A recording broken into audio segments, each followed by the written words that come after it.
Alright mga amigo, so ngayon is this is the last day mga amigo na mag-testing kami ng aming critical equipment and emergency equipment sa barko dahil nga bukas ay schedule namin ng port state control.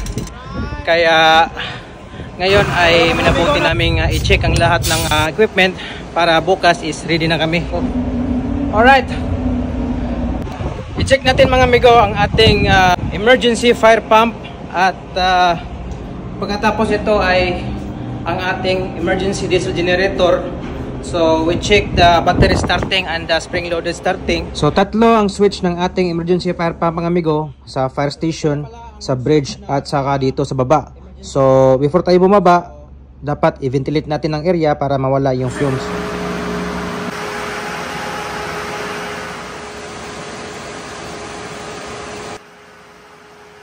Ito sa emergency fire pump mga amigo, ang una natin titignan ang kanyang pressure.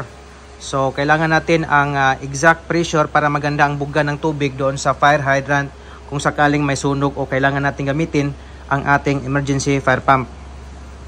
At dito naman kami amigo, kasama ko si first engineer at saka si oiler, mag-testing ng emergency diesel generator, battery starting at spring loaded starting ng ating emergency diesel generator. Okay?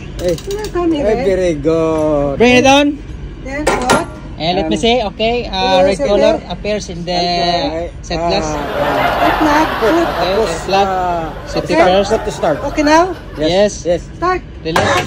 Then, alright. Hindi lang may idea ang ating mga crew dito sa barko, so meron din silang nakatagong talento kung paano gumiling ang mga marino.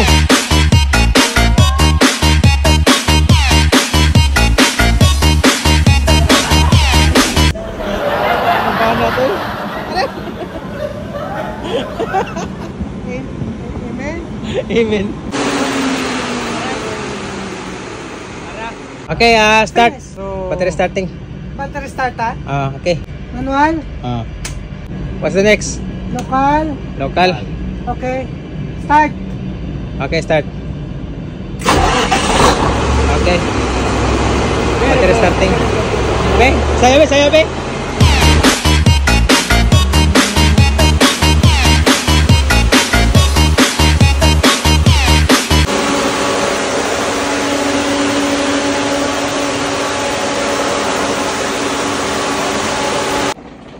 Dati first. Auto. Manual. Yeah. Auto. Back. Alright. Back. Then The next. Next. Photo. So, put auto. Remote. Then Again, normal. normal. Okay.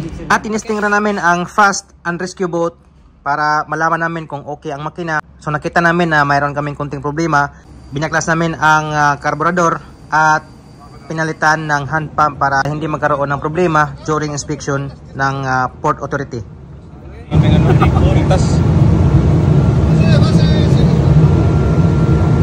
Pagkatapos sa rescue boat ay tinesting rin namin ang free fall lifeboat kung okay ba ang makina at ang kanyang mga equipment sa loob nito. Ito, ganito lang ang start.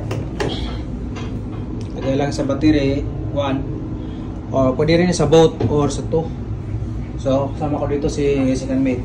Ayan, so testing natin yung isa rin pala ito sa titingnan ng port state control migo kung okay pa ba ang ating free fall lifeboat at ang kanyang mga equipment dito sa loob nito. 18. Ayan, hit mo na. Tapos start. Okay. So, para nito mga migo, ikaw lang engine stop. Means ang ating free fall lifeboat is in good condition. So pwede na nating i-off ang battery. Alright. So ayan ang mga amigo no. Ito ang last natin tinesting yung free fall lifeboat. Sama ko si second mate dito. Tinesting ko rin amigo ang ating engine room fire flaps para makita natin at malaman natin kung hindi ba nag-stack up or okay ba ang galaw nito. So dapat mga amigo, ito is nasa red color kung i-close natin. So kung i-open natin is mag-yellow siya. So it means gumagana ang ating flaps.